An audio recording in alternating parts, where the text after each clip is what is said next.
Bien, buenos días, hermanos. Qué bendición podernos congregar esta mañana y especialmente con el tema que nos ocupa en este día, que es, yo diría, el tema de trascendental importancia para cada uno de nosotros. Es uno de los temas tal vez más impactantes en la palabra, pero que muchas veces nosotros no alcanzamos a dimensionar realmente lo que sucedió o lo que Dios hizo. Por eso quiero invitarlo a que estemos orando de manera especial para que Dios esté tomando su palabra y aplicándola a nuestra mente y en nuestro corazón, y que hoy salgamos de este lugar con ese convencimiento y con ese peso en nuestro corazón que nos motive para vivir una vida agradable para nuestro Dios. Padre nuestro que estás en el cielo, quiero darte muchas gracias porque en esta mañana tú nos permites estar en este lugar con el propósito de alabarte, de bendecirte, de glorificarte, de exaltarte. Gracias, Señor, porque tú eres Dios eternamente y para siempre. Gracias, Señor, porque a pesar de ser nosotros tan pequeños, tan insignificantes delante de ti, a ti te plació hacernos cercanos, atraernos a ti, Señor, y tener una relación con nosotros. Gracias, Padre bueno, por este enorme privilegio, Señor. Y pedimos que tu Santo Espíritu nos esté guiando en esta mañana para entender el tema que nos ocupa en este día, Señor, y que entendiéndolo, Señor, podamos aplicarlo a nuestra vida, a nuestro corazón, Señor, y podamos también hacer los ajustes que corresponde en nuestra manera de vivir. Padre, muchas gracias te doy en el nombre de tu Hijo, nuestro Señor y Salvador Jesucristo. Amén. Muy bien, mis queridos hermanos, esta mañana vamos a estar hablando acerca de la necesidad del sacrificio de Cristo. Ahí donde mi hermano Carlito estuvo leyendo en Hebreos 10, del 1 al 25, habla del sacrificio de Cristo, contrastándolo con los sacrificios que se daban bajo la ley. Pero básicamente quiero que estemos tocando dos puntos esta mañana. Quiero que estemos trabajando dos áreas. Primero vamos a estar mirando la historia de los sacrificios y posteriormente vamos a estar revisando, a la luz de esos sacrificios, vamos a estar mirando el sacrificio de Cristo. Cuando hay muchas personas que empiezan a leer la Biblia y se empiezan a cuestionar, dicen, ¿por qué tanta sangre? ¿Por qué siempre animales muertos, sangre derramada, altares y sangre rociada? Todo tipo de cosas. Dicen, ¿por qué tanta sangre? Y a veces la persona no alcanza a entender y le parece algo como muy grotesco a veces, pero no entiende, por no entender el trasfondo de lo que el sacrificio implica, de lo que los sacrificios significan. Por eso vamos a iniciar entonces esta mañana hablando de la historia de los sacrificios. Y para hacerlo, lo primero que vamos a tener en cuenta, o vamos a estar mirando, es la causa por la que fueron necesarios esos sacrificios. O sea, ¿por qué se hizo necesario que los hombres presentaran sacrificios a Dios? Y vamos a mirar entonces, iniciamos mirando allí en el Génesis, en el capítulo 2, Génesis 2, versículos 15 al 17. Dice, tomó pues Jehová Dios al hombre y lo puso en el huerto de Edén para que lo labrara y lo guardase. Y mandó Jehová Dios al hombre diciendo, de todo árbol del huerto podrás comer, mas del árbol de la ciencia, del bien y del mal, no comerás, porque el día que de él comieres, ciertamente morirás. Vemos acá que cuando Dios creó al hombre y lo puso en el huerto del Edén, el hombre necesitaba tener las instrucciones de Dios para saber qué podía hacer o para saber si algo era bueno o era malo, si alguna decisión estaba de acuerdo con Dios o no estaba de acuerdo, y Dios entonces lo coloca allí en esa relación de dependencia, pero le da una instrucción específica, una instrucción muy clara, y le dice, bueno, acá en el huerto hay muchos árboles y tú puedes comer del fruto de todos esos árboles, puedes comer. Solo que hay un fruto en el centro del huerto, allí hay un fruto, hay un árbol especial que da un fruto especial del cual tú no debes comer. Dice, del árbol de la ciencia del bien y del mal no comerás, porque el día que de él comas, ciertamente morirás. Allá había un árbol entonces que producía conocimiento, pero que si el hombre lo comía también iba a producir muerte. El hombre desobedece a la instrucción de Dios. El hombre no tiene en cuenta la instrucción de Dios. Podemos ver cómo se dan los acontecimientos. Parece que el hombre quería tomar sus propias decisiones. El hombre, de acuerdo con su naturaleza, a veces obramos así, que no queremos depender de nadie. Y aquí vemos a Adán que quiso tomar sus propias decisiones. Y para tomar sus propias decisiones, entonces, pues él necesitaba tener conocimiento. Entonces viene la serpiente antigua que habla con Eva y le dijo, Dios les dijo que no comieran de todo árbol del huerto. Bueno, la mujer le dice, sí, podemos comer de todos los árboles del huerto, solo que Dios dijo que del árbol de la ciencia, del bien y del mal, no comiéramos ni le tocáramos porque íbamos a morir. La serpiente le dice, no van a morir. Lo que pasa es que Dios sabe que el día que ustedes coman de ese árbol, ustedes van a ser como Dios, sabiendo el bien y el mal. Y en eso que dijo la serpiente no mintió. Mintió en lo primero cuando dijo que no iban a morir, porque Dios había dicho que el día que de él comieran iban a morir. Pero en lo segundo que dijo la serpiente no murió, en el sentido de que si el hombre comía de ese árbol, iba a ser como Dios en el sentido de conocer el bien y el mal. ¿Para qué sirve conocer el bien y el mal?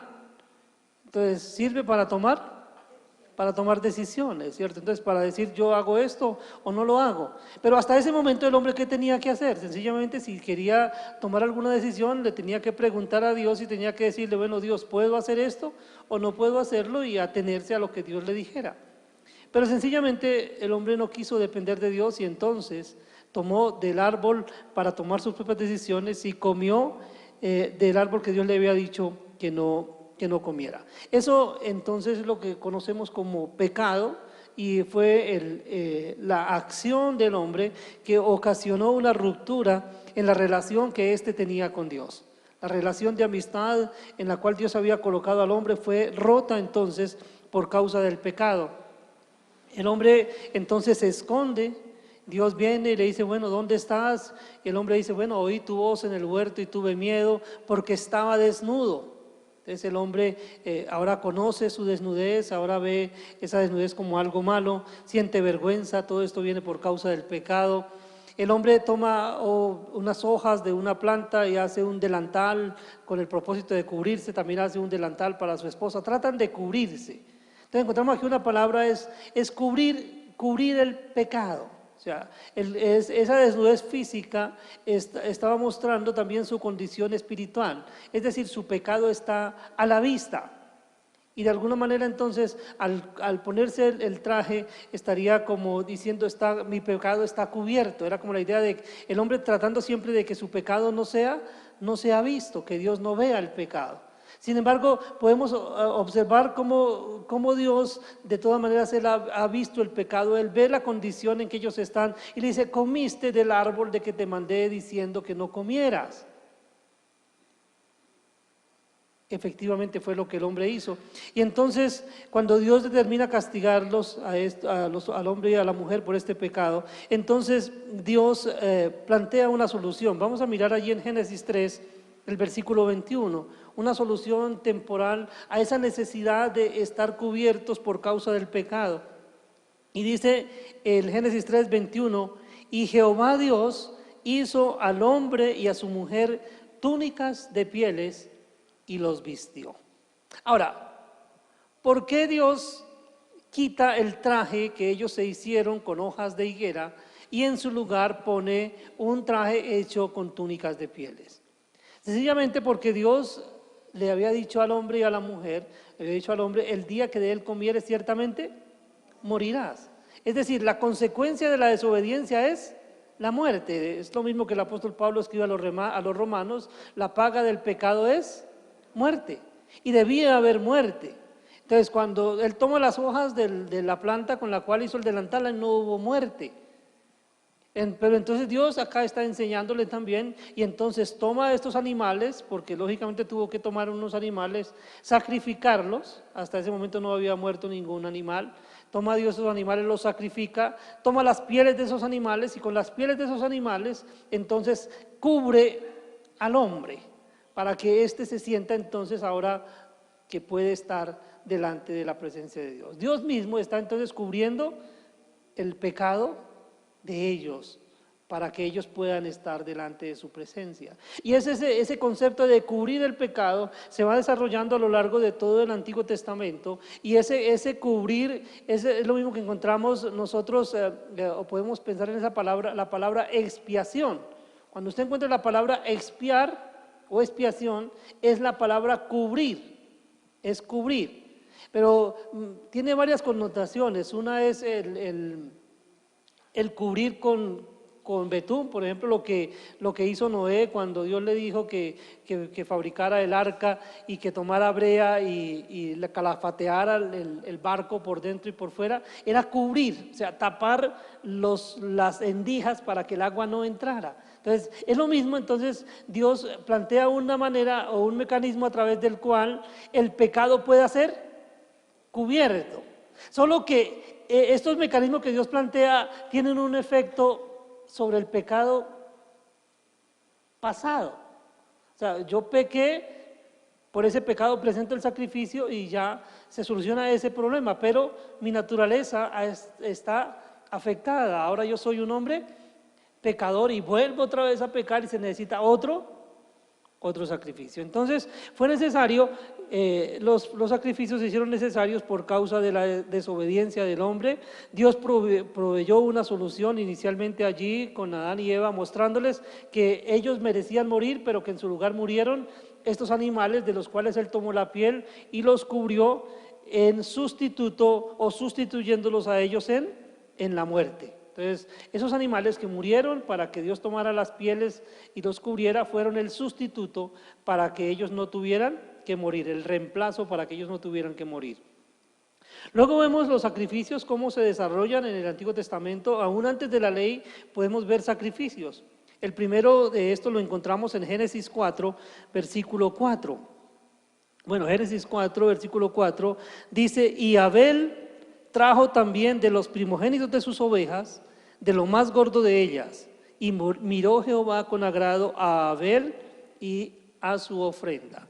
¿Por qué Abel presenta un sacrificio, presenta una oveja, presenta un animal?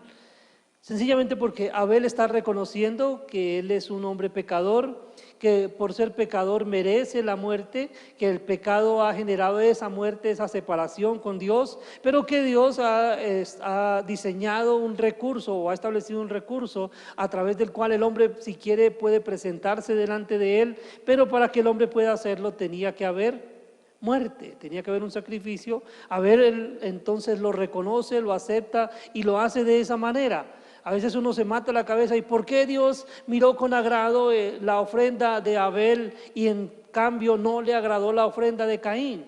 Entonces a veces uno se hace la pregunta y dice: ¿pero por qué? Y vamos a mirar entonces allí en el libro de Hebreos, el que estamos estudiando, en el capítulo 11, en el versículo 4, nos dice la razón por la cual la ofrenda de Abel fue aceptada por Dios.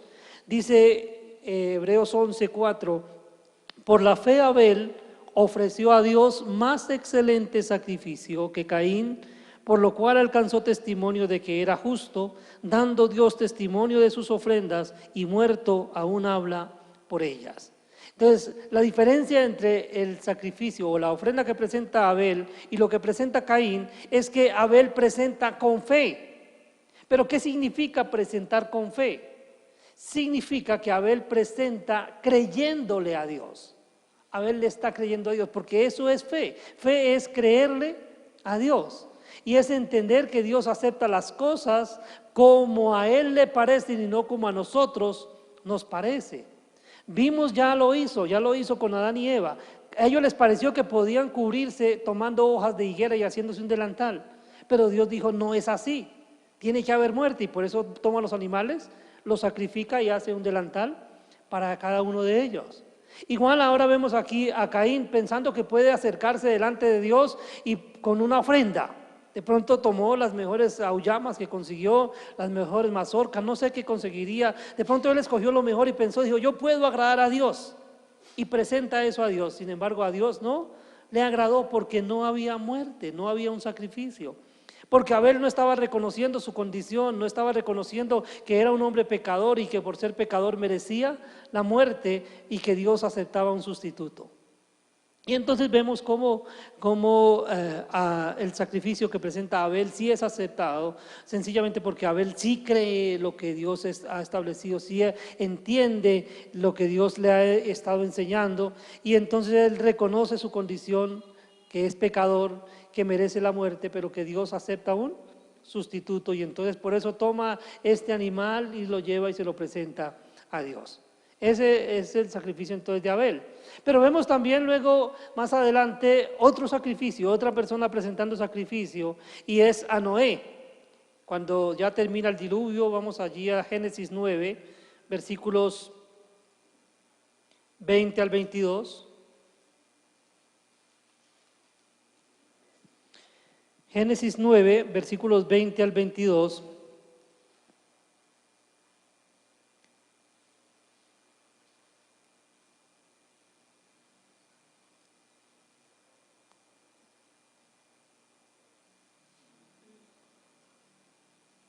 Después comenzó Noé a labrar la tierra y plantó una viña y bebió vino. Bueno, acá no, estoy mal en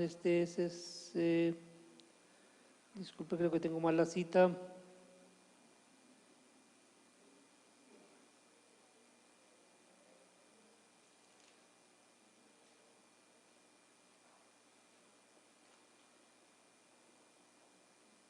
Es 8, Génesis 8, 20 al 22 dice, y edificó Noé un altar a Jehová y tomó de todo animal limpio y de toda ave limpia y ofreció holocausto en el altar.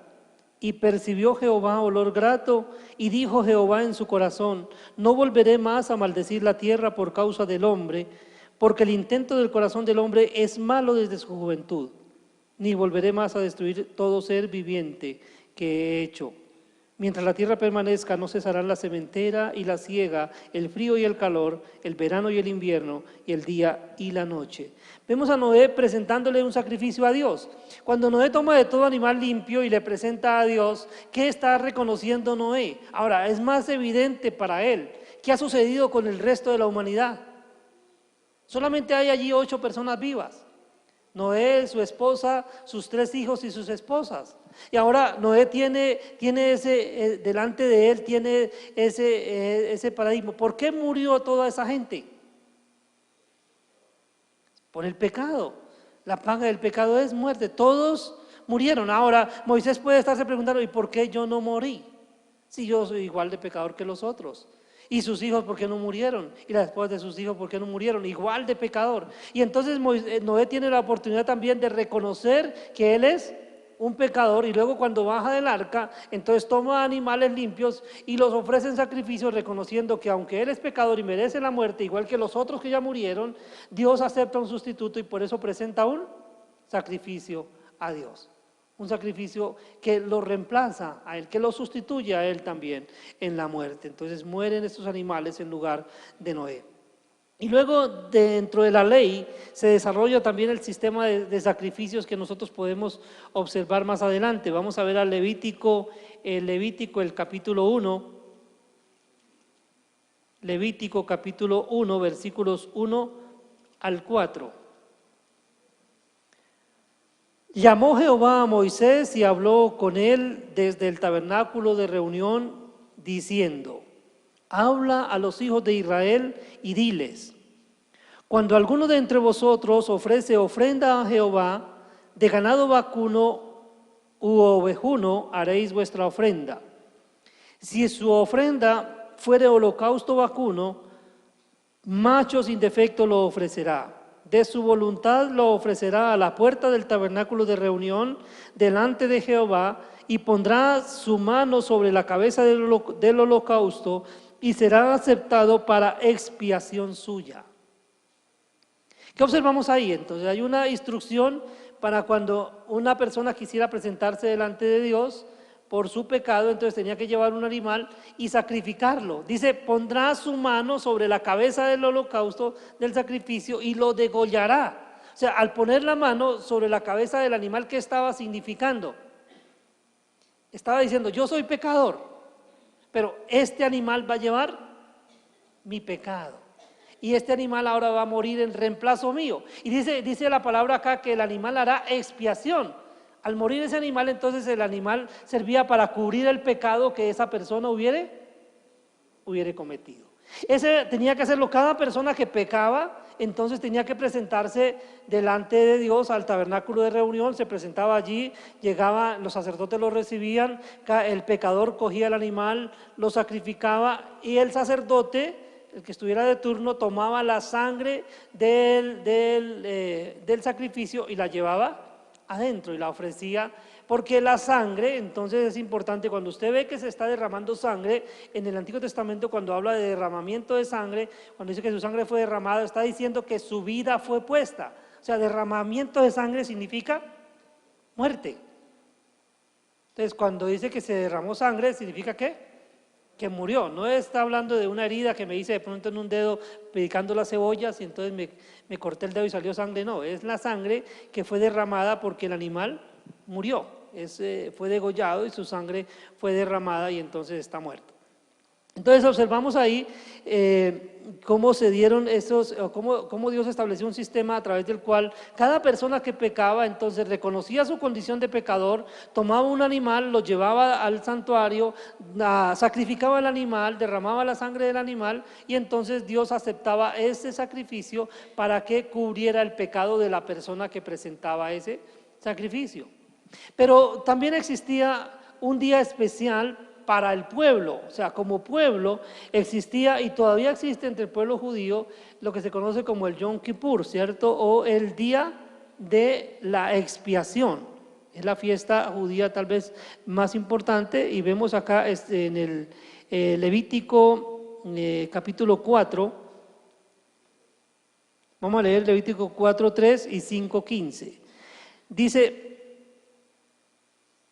si el sacerdote ungido pecare según el pecado del pueblo, ofrecerá a Jehová por su pecado que habrá cometido un becerro sin defecto para expiación. Vemos que los sacerdotes en el Antiguo Testamento eran hombres igual que nosotros, sujetos a fallas y errores, también pecaban. Y cuando ellos pecaban también tenían que hacer igual que el resto del pueblo, tomar un sacrificio y presentarlo por ellos mismos. Y luego vemos en el 5:15, Levítico 5:15, entonces dice: cuando alguna persona cometiere falta y pecare por yerro en las cosas santas de Jehová, traerá por la culpa a Jehová un carnero sin defecto de los rebaños conforme a tu estimación en ciclos de plata del ciclo del santuario en ofrenda por el pecado. Cada uno presentaba entonces un sacrificio por causa del pecado. Y cada año, les decía yo, entonces el sacerdote se podía presentar. Hubo un momento en la historia de Israel que los hijos de Aarón quisieron presentarse a su manera delante de Dios. Y tomaron un fuego extraño, algo que Dios no les había ordenado, y llegaron y presentaron ese fuego extraño delante de Dios, lo cual ocasionó que Dios estuviera airado con ellos y los destruyera. Y Dios entonces los mató. Después de ese acontecimiento, entonces Dios le dice a Moisés: dile a Aarón que no entre todo el tiempo en el santuario, sino que ahora su entrada en el santuario va a estar restringida a una vez cada año. Entonces, tu hermano Aarón, obrando como sumo sacerdote, y todos los sumos sacerdotes que vengan después de Aarón, van a poderse presentar en el santuario para expiación por todo el pueblo. O sea, la idea ahora no era un sacrificio de orden personal, sino era un sacrificio de orden colectivo. Entonces, cuando se va a presentar por todo el pueblo, por expiación de los pecados del pueblo, lo va a poder hacer una vez en el año y solamente va a poder entrar el sumo sacerdote en el lugar. Entonces es lo que vamos a hablar ahora del día de la expiación, en el cual el sumo sacerdote entraba al lugar santísimo, primero ofreciendo un sacrificio por sí mismo. Nos enseña la palabra que primero tenía que ofrecer un sacrificio por sí mismo y luego ofrecer el sacrificio por los pecados del pueblo. Y debía tomar de la sangre del sacrificio, él debía recoger la sangre y entrar al lugar santísimo con esa sangre y rociarla sobre el propiciatorio. Recordamos cuál era el propiciatorio, ¿cierto? El propiciatorio era la tapa del arca del pacto, la tapa del arca de la alianza, la tapa esta que estaba adornada con dos querubines que estaban enfrentados, que con sus dos alas cubrían la tapa. Ese era el propiciatorio. Y el sumo sacerdote tenía que tomar la sangre del sacrificio expiatorio del pueblo y llevar y coger esa sangre y rociarla entonces sobre el propiciatorio. Y el resto del animal entonces era consumido afuera en el altar de bronce. Entonces, es decir, la carne del animal no entraba en el lugar santo ni en el lugar santísimo. La carne era depositada en el altar de bronce y allí era consumida por el fuego. Al consumirse la carne por el fuego, entonces es lo que se conoce como el holocausto, y el olor de la carne es muy agradable, ¿cierto? A nosotros nos agrada el olor de la carne. Cuando hacemos asados acá, que el próximo domingo, si Dios lo permite, vamos a tener otro de estos. Entonces percibimos el olor y ya nos afecta, ¿cierto? Ya estamos, porque es un olor agradable. Pero ese olor es agradable no solo para nosotros, sino que en este tiempo del Antiguo Testamento, ese olor de la carne quemada subía y era agradable también para Dios. Era un sacrificio agradable para Dios.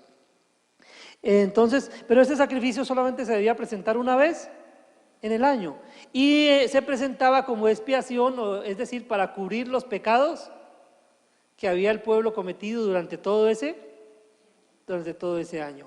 Un animal sacrificado por causa del pecado del pueblo por todo ese año. Bueno, ese es, digamos, el hilo de sangre que se tiende desde entonces, desde el mismo comienzo, de toda la ley, y nos va llevando, y llegamos entonces hasta Cristo. Pero vemos ahí cuánta sangre tuvo que derramarse hasta este momento, cuántos sacrificios se han tenido que efectuar. ¿Cuánta sangre ha sido llevada dentro del lugar santísimo? O sea, es muy importante especialmente notar dos cosas. Que los sacrificios que se ofrecían tenían que ser animales sin defecto, que debían ser animales, que debían ser machos, que eran tomados de los toros, o eran tomados también de las vacas, o tomados dentro de las ovejas, y que tomaban esos animales y los sacrificaban, que la persona que ofrecía el sacrificio tenía que colocar la mano sobre la cabeza del sacrificio y degollarlo ella misma, indicando que ese animal moría en su lugar, en su reemplazo. Y vemos cómo se siguió dando este sistema de sacrificios durante todo el Antiguo Testamento. Pero llega un anuncio a través de Juan el Bautista. Juan el Bautista está predicando en el desierto. La gente viene a él a su bautismo y Juan les dice: arrepentíos porque el reino de los cielos se ha acercado. Y en un determinado momento el Señor Jesucristo va a Juan para ser bautizado. Y bueno, él va a Juan para ser bautizado porque el bautismo indica una aceptación de la predicación de la persona. O sea, cuando alguien se bautizaba, lo que estaba diciendo era que estaba de acuerdo con lo que esa persona estaba diciendo. O sea, al bautizarse a alguien, lo que hacía era que públicamente declaraba su conformidad con la persona que estaba, con la enseñanza de la persona que estaba bautizando. Entonces, cuando el Señor Jesucristo fue para ser bautizado por Juan, sencillamente lo que el Señor Jesucristo estaba diciendo es: estoy de acuerdo con lo que Juan está enseñando. Eso es lo que el Señor Jesucristo quería hacer al ser bautizado. Pero cuando el Señor Jesucristo se acerca allí a Juan para ser bautizado, Juan dice estas palabras: este es el Cordero de Dios que quita el pecado del mundo. Está empezando la vida pública del Señor Jesucristo y Juan declara sobre él que él es el Cordero de Dios. ¿Qué nos indica esa palabra? El Cordero de Dios. Este es el sacrificio escogido por Dios para quitar de en medio el problema del pecado. Hasta este momento habían tenido que morir muchos animales, pero era sangre de animales. Pero la culpa seguía y los pecados seguían. y tenían que volverse a presentar porque hasta este momento no había ningún sacrificio que fuera suficiente para quitar el problema del pecado. Pero acá entonces Juan el Bautista anuncia el sacrificio de Cristo. Pero ¿por qué fue necesario que el Hijo de Dios fuera sacrificado? ¿Por qué se hizo necesario este sacrificio? Entonces, el sacrificio del Señor Jesucristo se dio porque los otros sacrificios no pudieron quitar el pecado. Y es allí en Hebreos 10, del 1 al 4, nos dice, porque la ley, teniendo la sombra de los bienes venideros, no la imagen misma de las cosas, nunca puede, por los mismos sacrificios que se ofrecen continuamente cada año, hacer perfectos a los que se acercan. De otra manera, cesarían de ofrecerse, pues los que tributan este culto, limpios una vez, no tendrían ya más conciencia de pecado.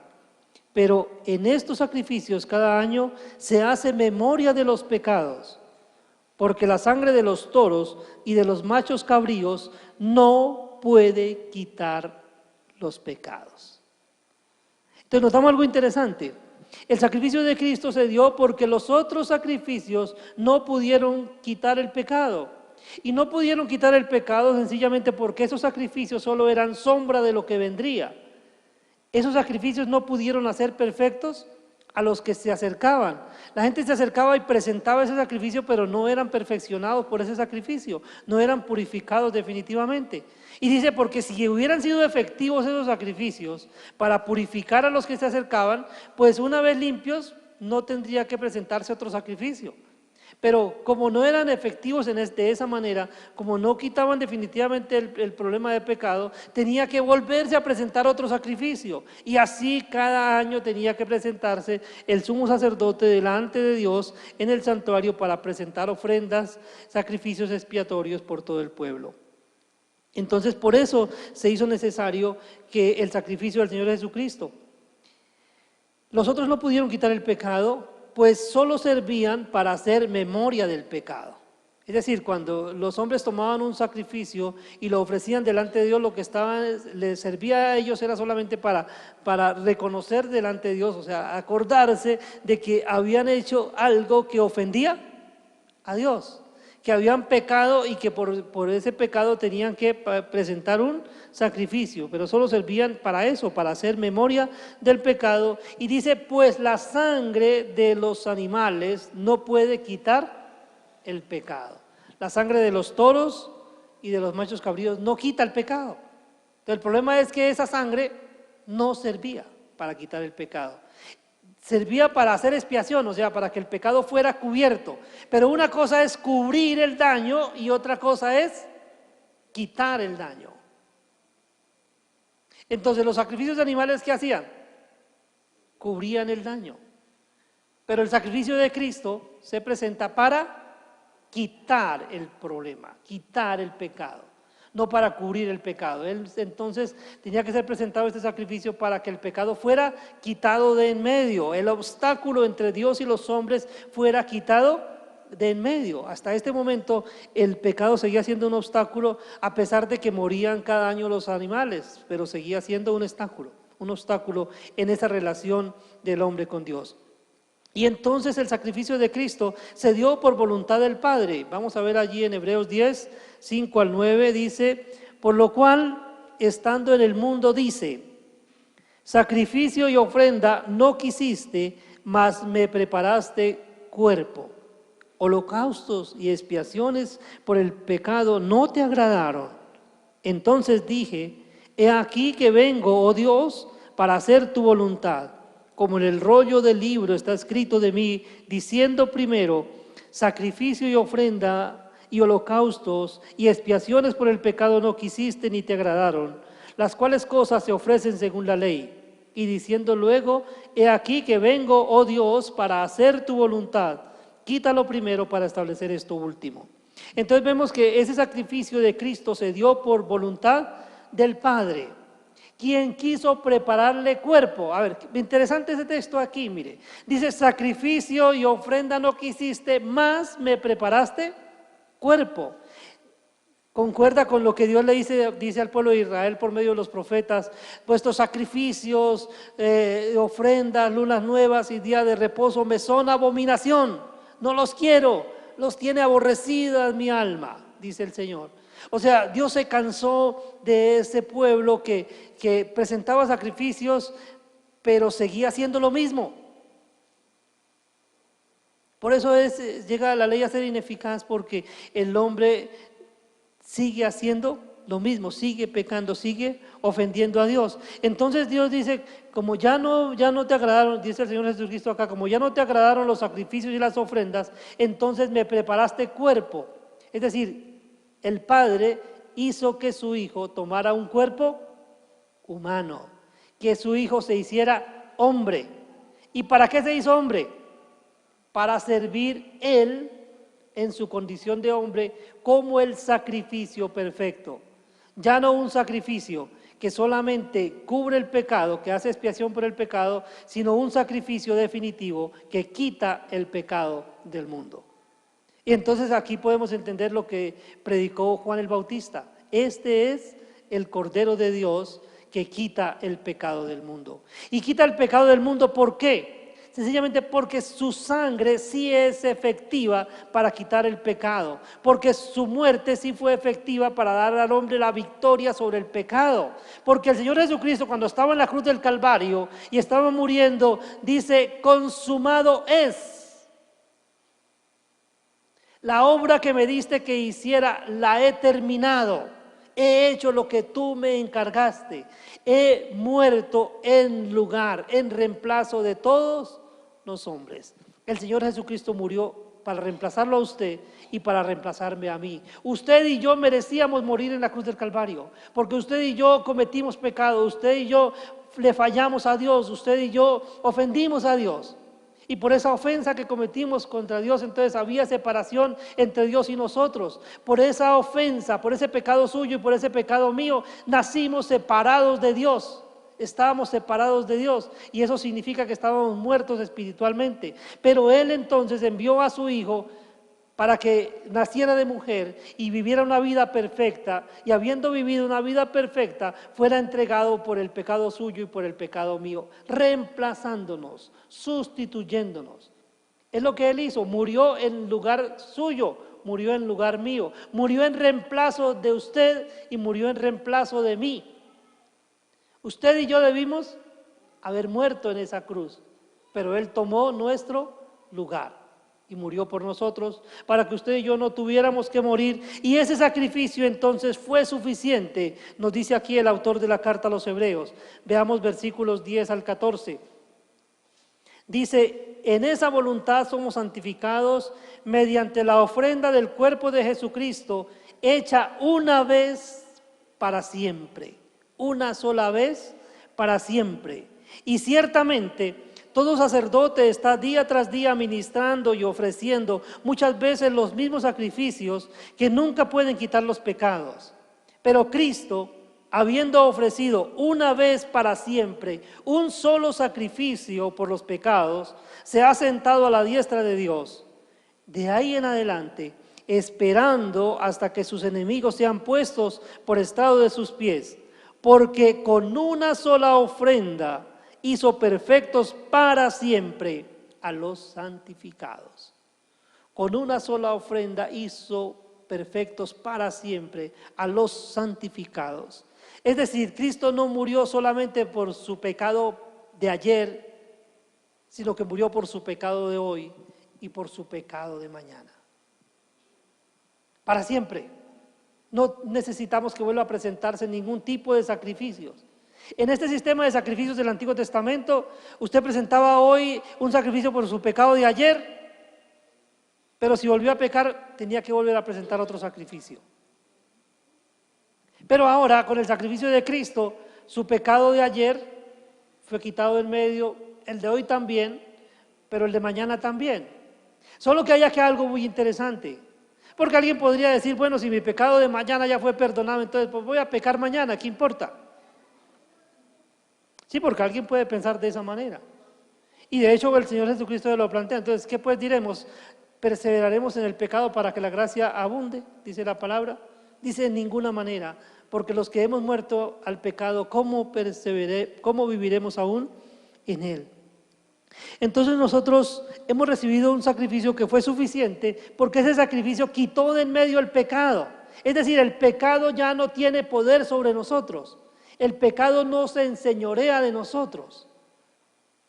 Antes de que el sacrificio del Señor Jesucristo fuera efectuado, usted y yo estábamos bajo el poder del pecado y de la muerte.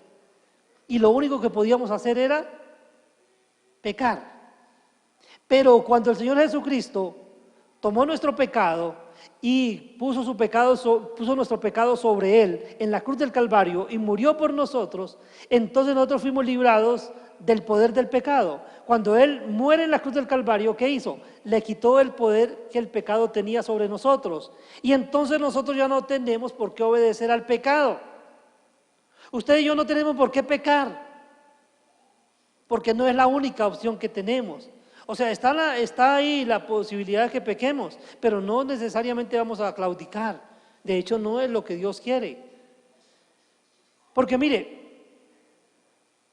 Dios nos ha colocado en una posición de privilegio. Nos ha librado del poder del pecado.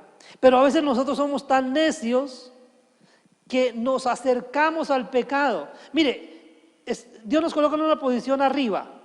Una posición en la cual el pecado no alcanzaría a llegar a nosotros. No alcanza, o sea, por su propia condición no alcanza a llegar a nosotros. Pero ¿qué hacemos nosotros como conducta necia? Nos inclinamos al pecado. Es decir, para que usted peque, está obrando de manera obtusa, de manera necia. Es necio pecar. Es necio pecar porque cuando usted peca, está dejando lo mejor para tomar lo peor. Y es necio. Es necio porque usted está dejando la posición de privilegio para rendirse ante un enemigo vencido. No tiene lógica. Que de hecho vamos a hablar la semana entrante de ese tema, de la advertencia contra hacer eso. ¿Por qué no debemos pecar de esa manera? ¿Por qué no pecar deliberadamente? Vamos a hablar de eso la semana próxima, si el Señor nos lo permite. Pero vemos acá que el sacrificio de Cristo entonces fue suficiente porque fue efectuado de una vez y para siempre. Con una sola ofrenda Él hizo perfectos a los santificados. Es decir, Él quitó definitivamente ese problema de pecado. Ya no existe ese problema de pecado. O sea, nosotros tenemos todavía una condición difícil, ¿cierto? Un conflicto que está en nosotros y es que todavía la naturaleza pecaminosa nos afecta y todavía estamos expuestos a la tentación y al pecado, pero no es lo único que podemos hacer, o sea, ya tenemos alternativa. Por eso el apóstol Pablo dice a los Gálatas: andad en el Espíritu y no satisfagáis los deseos de la carne, porque el deseo de la carne es contra el Espíritu y el del Espíritu contra la carne, y estos dos se oponen para que no hagáis lo que quisieres. Usted y yo tenemos el privilegio por esa obra de Cristo, ese sacrificio de Cristo, tenemos el privilegio entonces de que Dios haya enviado a su Santo Espíritu a morar en nosotros, y ese Espíritu Santo morando en nosotros hace que podamos ser vencedores sobre el pecado. Cuando nosotros tomamos nuestra vida y la entregamos al Espíritu Santo, nos negamos a nosotros mismos y dejamos que el Espíritu Santo controle nuestras vidas, sencillamente no vamos a pecar. ¿Pero por qué pecamos entonces? Vuelvo y repito, porque dejamos lo mejor para tomar lo peor. Dejamos el privilegio para esclavizarnos de lo malo. No entendemos entonces, por no reconocer esto que el Señor hizo, su sacrificio efectuado una vez y para siempre. Ese sacrificio efectuado también de acuerdo con lo anunciado, dice versículos 15 al 18, y nos atestigua lo mismo el Espíritu Santo, porque después de haber dicho: este es el pacto que haré con ellos después de aquellos días, dice el Señor, pondré mis leyes en sus corazones y en sus mentes las escribiré, añade, y nunca más me acordaré de sus pecados y transgresiones, pues donde hay remisión de estos, no hay más ofrenda por el pecado. ¿Por qué entonces nosotros no disfrutar de una vida de santidad, de una vida de comunión con el Señor, si el pecado ya no tiene poder sobre nosotros? Si la ofrenda de Cristo fue suficiente para quitar el poder que ese pecado tenía. Si eso fue lo que Dios anunció, que ya no se iba a acordar más de nuestros pecados y nuestras transgresiones. Pero es importante entonces que entendamos que aunque la obra del Señor Jesucristo ha sido perfecta a nuestro favor, nosotros debemos ser consecuentes con lo que Él ha hecho por nosotros. Por eso dice la palabra del Señor: ocupaos en vuestra santidad con temor y temblor. O sea, si yo realmente valoro lo que Cristo ha hecho por mí, yo voy a estar todo el tiempo viviendo, pensando en agradar a aquel que envió a su Hijo para salvarme. Lo lógico que pase en la vida cristiana es que mi gratitud a Dios me mueva a la obediencia a Él. Lo contrario es ilógico. Es ilógico no solamente porque no es consecuente, sino porque es ilógico que una persona que ha gustado el privilegio de la gracia quiera vivir bajo el control del pecado. Es ilógico. Es ilógico que una vez que usted ha gustado la vida, quiera volver otra vez a la muerte. No tiene sentido. Es obtuso.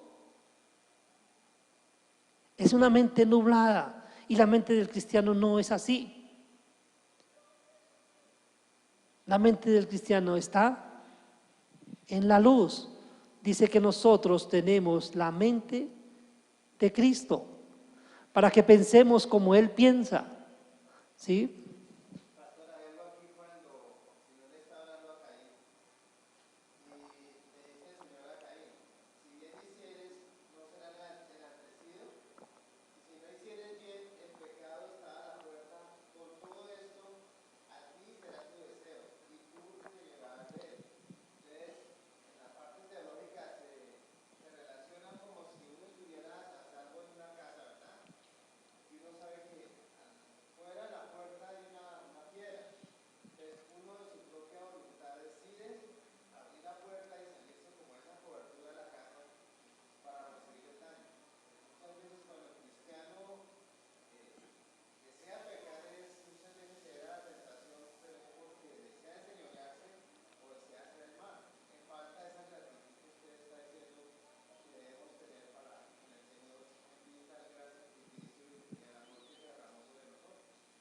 Sí, está bien, o sea, podemos tomarlo como ilustración, aunque es distante, digamos, cuando yo miro la posición de Caín, es distante de nosotros por muchas razones. La primera es que si nos comparamos con Caín, estamos lejos si hablamos como cristianos, porque Caín está en desventaja con respecto de nosotros, o estuvo en desventaja, porque Caín no tenía el Espíritu Santo. Nosotros tenemos el Espíritu Santo.